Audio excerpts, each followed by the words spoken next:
Welcome to Rants TV, Travel and Events.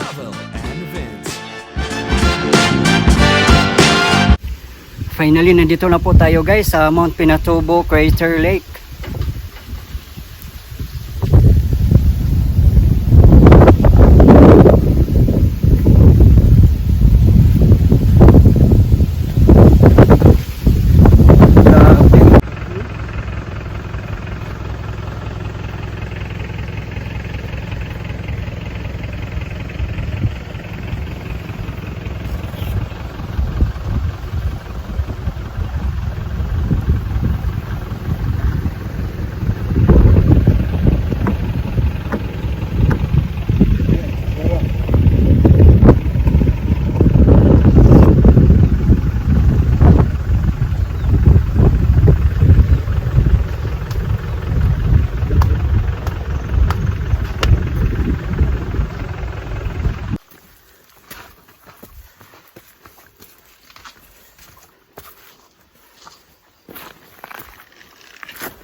Dito na po tayo, papasok na po tayo sa crater.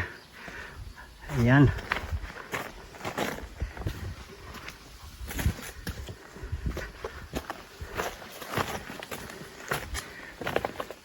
Grabe, tingnan nyo naman po ang mga bato guys. So, ito yung nilabas ng Mount Pinatubo dati nung pumutok. Grabe po ang pinsala nun. Noong mga time na yon, marami ding mga buhay na nawala at mga kabuhayan. Ayan oh, may stairs pala dito.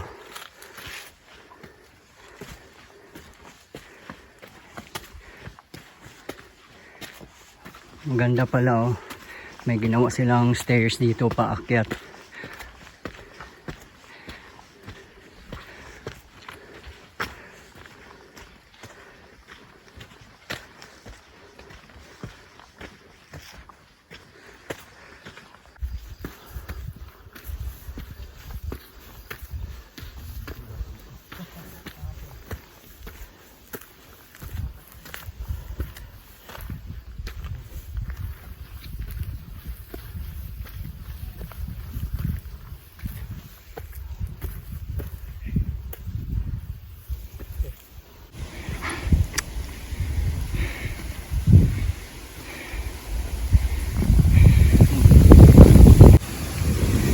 Few more steps to crater view deck.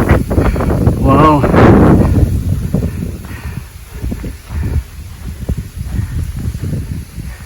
Yan, tingnan nyo naman po ang scenery dito guys oh. Sobrang nakaka-amaze, ang ganda.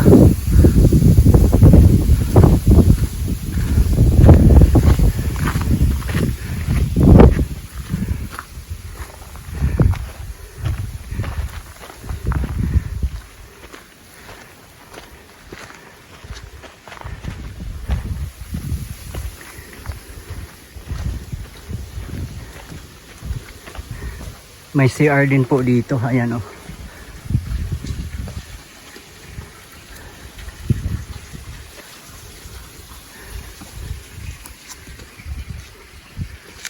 Wow.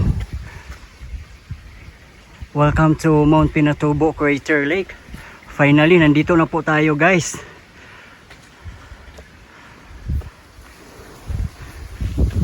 Wow.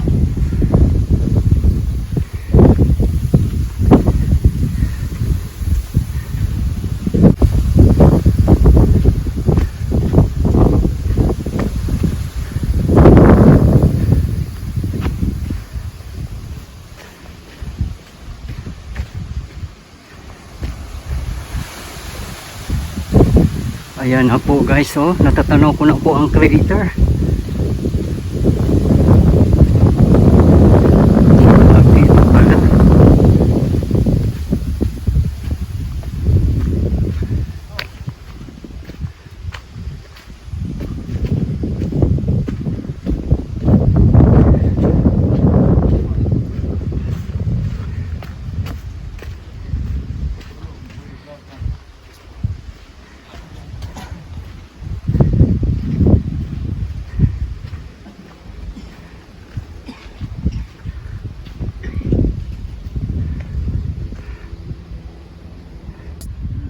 Finally guys, nandito na po tayo sa Mount Pinatubo Crater Lake. Ayan po oh. Grabe, sobrang ganda dito guys. Nakaka-amaze. Sana ma-experience nyo rin pong mamasyal dito. Once in a lifetime lang po yung ganitong experience. Kaya napakaganda po talaga. Sulit na sulit.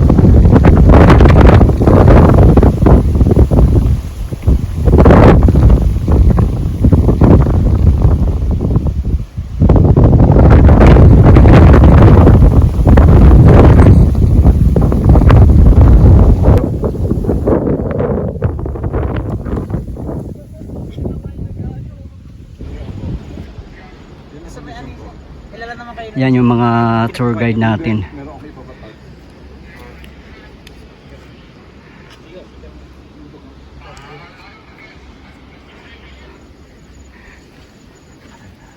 Ayan guys, oh my god. Yan yung crater.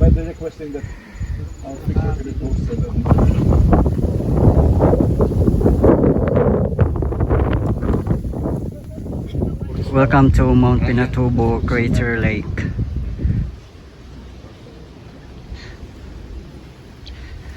Oh my god, just look at the view guys. Yung kasamahan naming nauna-una doon sa baba, mga AFAM, pwede palang lumapit doon. Parang nakakatakot naman yatang pumunta doon sa malapitan.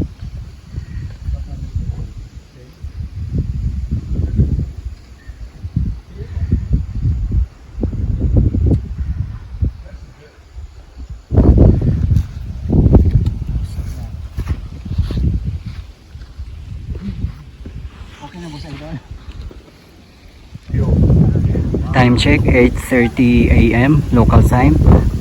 Nagsidatingan na nga po yung mga ibang namamasyal. Ayan po.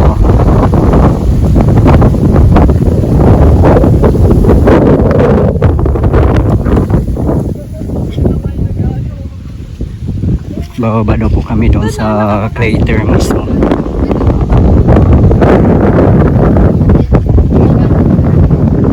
Yung mga kasamaan ko na una.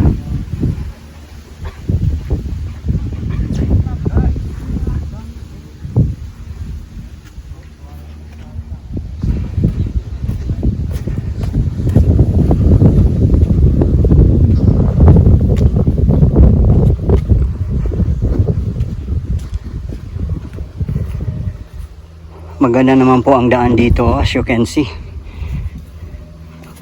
Sementado naman po. Yun nga lang walang railing na pwedeng hawakan.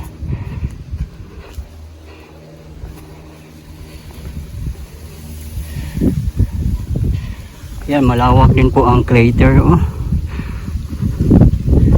Grabe, napakaganda ng kulay niya. Green na green.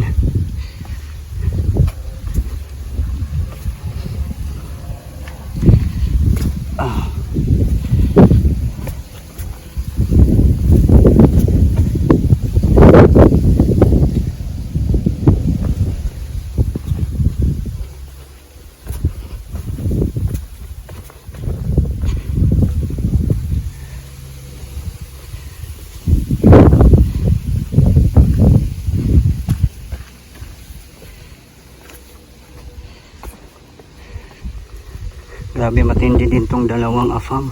Sila lang dalawa bumaba. Hindi na sila sinamahan ng tour guide nila.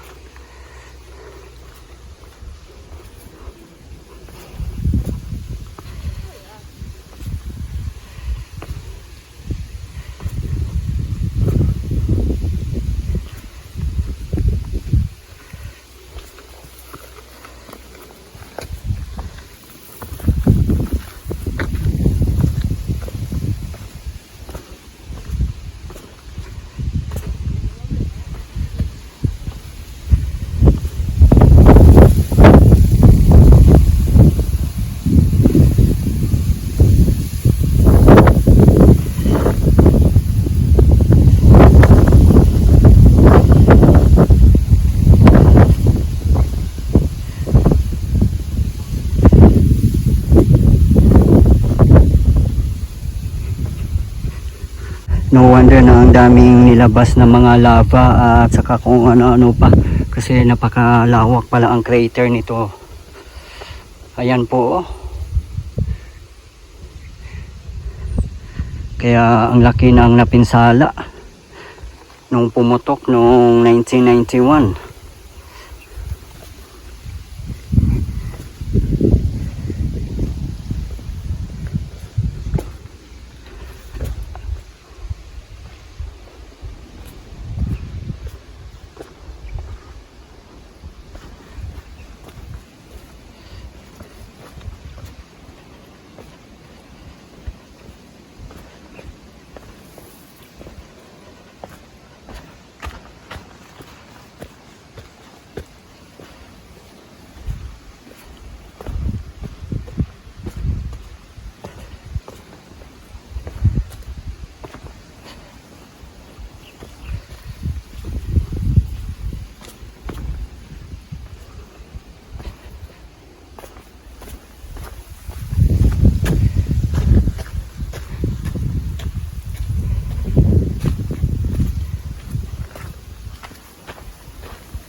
Marami yung mga talahib dito. Ayan po.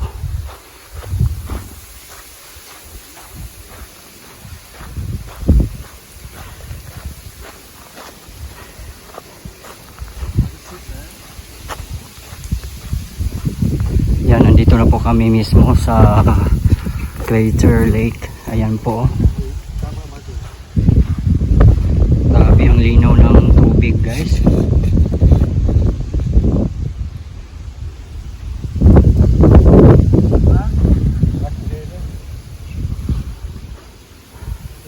Doon po tayo galing kanina sa taas.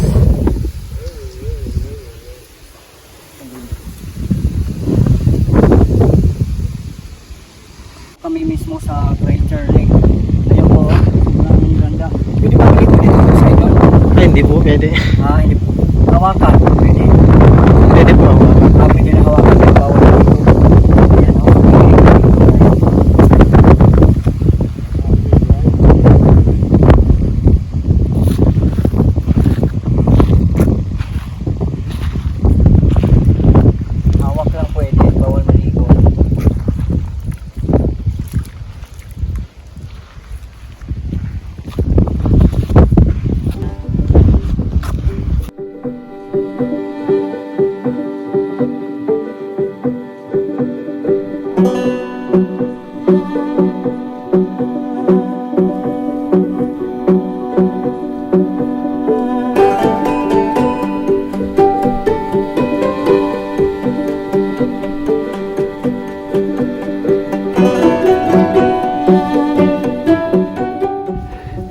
Grabe, sobrang ganda dito, guys. Napakasulit yung pagising ng maaga, yung pagod sa paglalakad and all.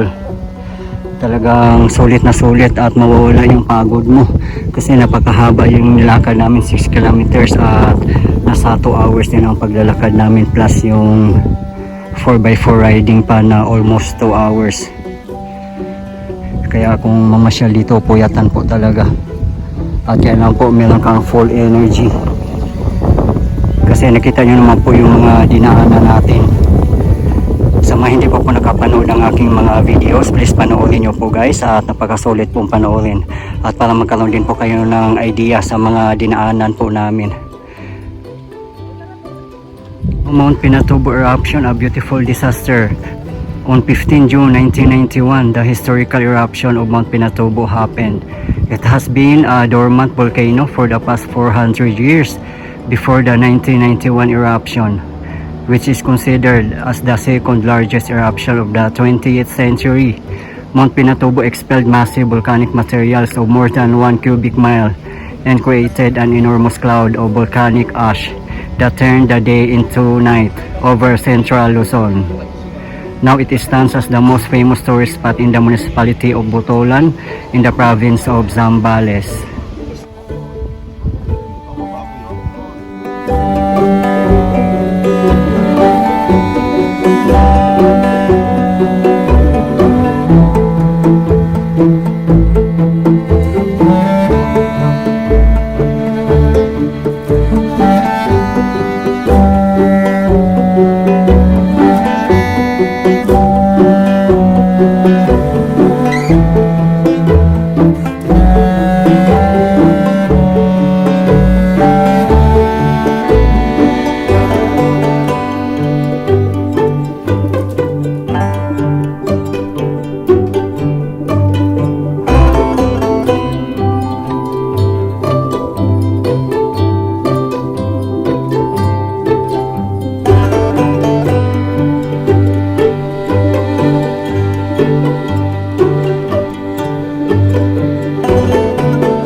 Guys, ito po yung update natin ngayon dito sa Mount Pinatubo Crater Lake as of today, January 13, 2025. Marami pong salamat sa patuloy yung suporta at panonood ng aking mga videos.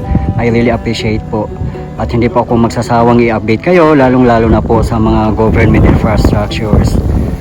Mabuhay ang Pilipinas! Okay guys, thank you for watching and keep safe everyone.